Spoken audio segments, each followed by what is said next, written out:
These days, it is important for companies to make sure there is equity and inclusion in the workplace. Entire work titles have been created to make sure diversity is a way of life. But are those efforts working? Joining me now is the author of that book right there, The First, The Few, The Only. She is the co-founder of the research firm and foundation, Deepa Purushothaman.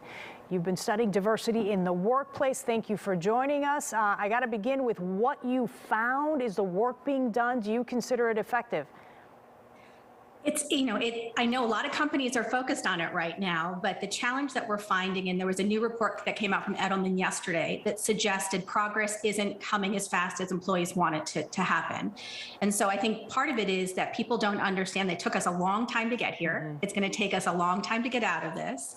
Secondly, I think a lot of companies focus on one or two or three, maybe even a department focused on these issues instead of realizing it's a company-wide need, right? We need to change cultures. And then I would say the third part is that usually when employees report situations of racism, there's usually backlash and they get sidelined. So all of those issues together make this a really complicated issue. Let's dig a little bit deeper into some of those. So what are some of the reasons that employees will give you or employers will give as to why the work that they're doing is not working?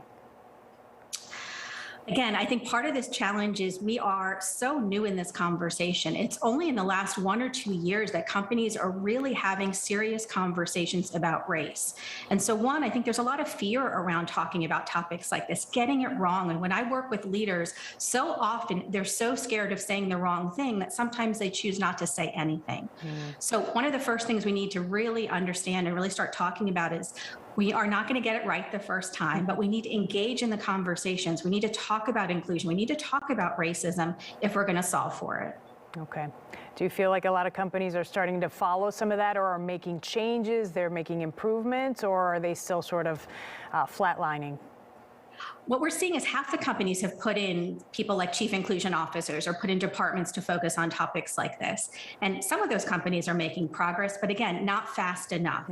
We need to see more action. We need to see more widespread company efforts and really focused on culture change, not just putting 1 or 2 people in place, hoping that they're going to save the company. And that's actually what the Edelman research yesterday showed. And it was really surprising to me. One of the factors that came out was that the least trustworthy, or the person that the people trust the least in topics of race is turning out to be the chief inclusion officer. And that was actually pretty startling and pretty surprising. Yeah, I would think so. And the other interesting thing to me when I was reading through some of the research is that some of the employees have been willing to walk away from their jobs because this issue of diversity and inclusion is not addressed properly.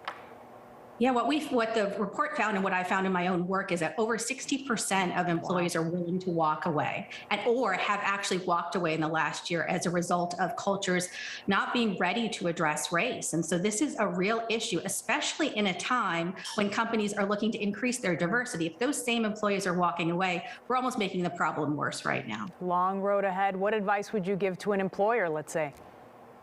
To an employer, I would say to them, if you are searching for talent, if you're looking to retain your top talent, this has to be a priority. This can't be a sidelined activity, and it has to become something that is core to the business and how you actually implement your processes, how you talk about growing your business, and it has to be part of the culture change. All right, we appreciate your time. Thank you. The author of The First, The Few, The Only, Deepa Purushothaman.